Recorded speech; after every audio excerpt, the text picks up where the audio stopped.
and this one I will give a comment on after we read the story. The British here in Vietnam during the outbreak. I am ashamed, but I don't know what else to do.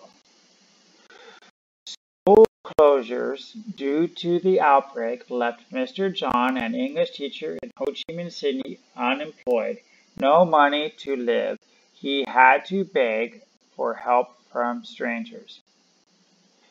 Recently, Non-Ninh newspaper published an article about foreign teachers standing on the corner of Vu Van Kiet Najin and street with the board in his hand, writing in Vietnamese, "No job, help me buy food. Thank you." He is John, 53-year-old British. He came to Vietnam in 2003, worked in Ho Chi Minh City for 6 years, then went back to the UK. In 2015, he returned to Vietnam to continue working as an English teacher.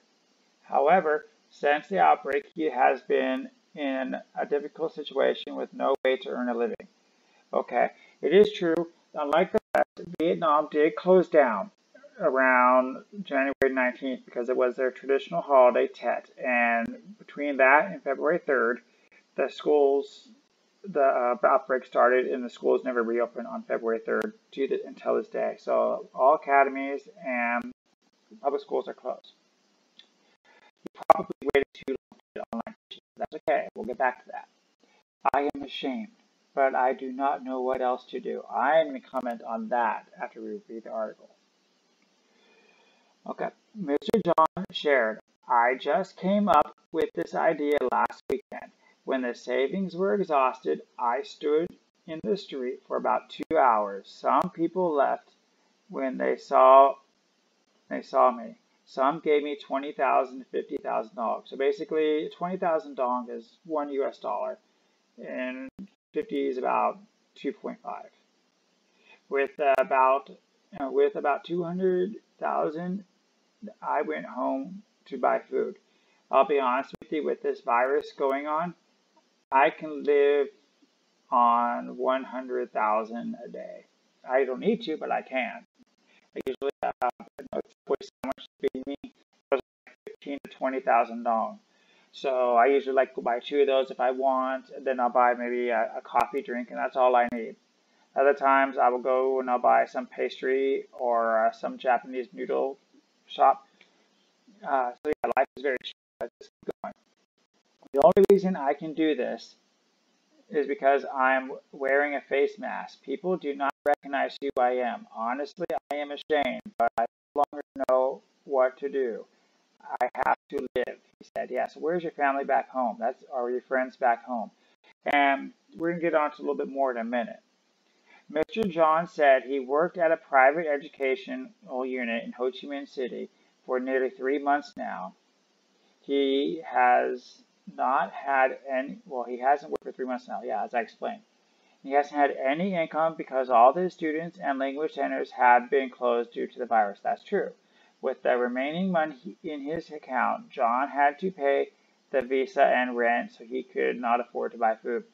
He might have lost a lot of money on that visa fee. Okay, right now, the government did extend the visa fee. So you could be here illegally, and they will deal with you later. They'll charge you a reasonable price.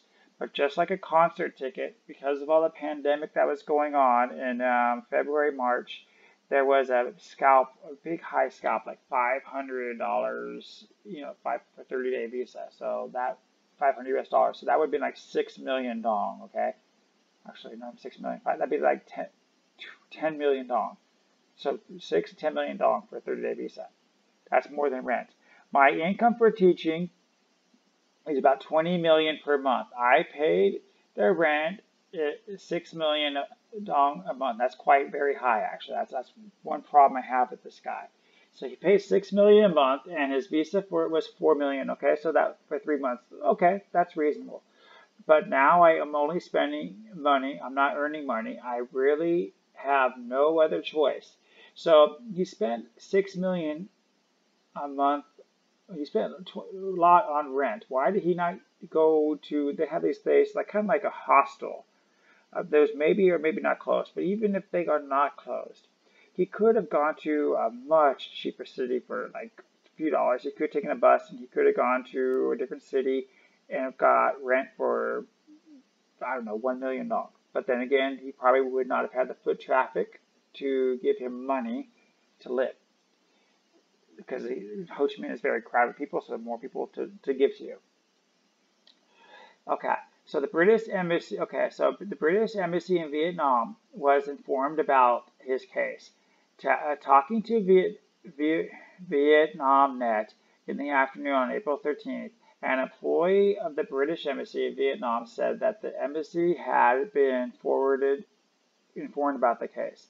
The embassy consular section has contracted to the British citizen and is providing him with consular support, said the embassy. Okay. Now, journalists in Ho Chi Minh also try to help John get an online teaching job, but honestly, they're overbooked, so he probably has not got that. But this is what really got me angry. I am ashamed, but I do not know what else to do. Why? Why are you ashamed? Do you not learn about pride and shame when you're young? Yes, it is okay to fail. Yes, it is okay to have to leave and beg. It's okay to do things, to strive. If you sit back and do nothing, or if you can't go through hardships, then how can you experience the good parts of life? And many people have to experience shame, okay? But they do it to live. They don't feel shame. They get up and they do it. This is part of my problem is when, many people will say, well, I have to be independent. I have to be individualized. Which, again, brings me back to where are his friends back home? Where is his family back home? Yes, he's 58, but he has to have a brother or sister. He has to have a friend back home. He could wire money. Or forget the money. They could do many things to help you. Why do you have to be independent? Take pride in your community. Take pride in unity. People are there. You are never alone. And that is what this guy bothered me so much. I was an American. I was raised to be independent and be independent.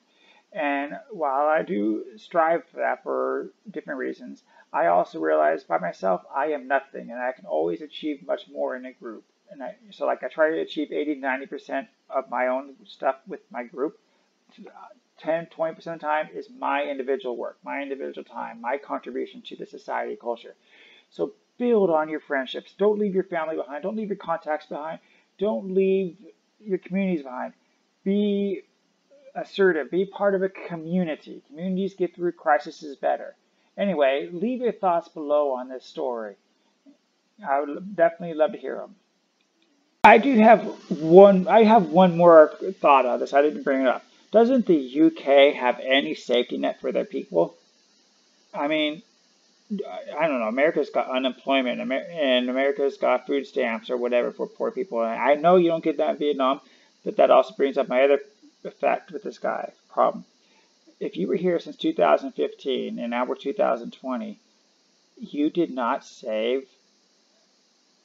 You did not save a lot of money. I don't understand. You can live so cheap, like $300 to $500 a month. So I think you overspent and you kind of put yourself in this situation. But I'm glad that people did help you, and I hope things will get better for you. Actually, I do hope you stay within the country and you keep contributing to the country that has helped you.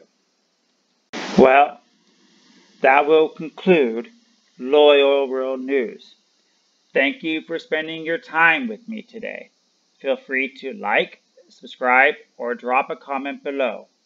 If you're on the go, listen to my podcast with the link provided in the description. I will see you tomorrow to share more world news.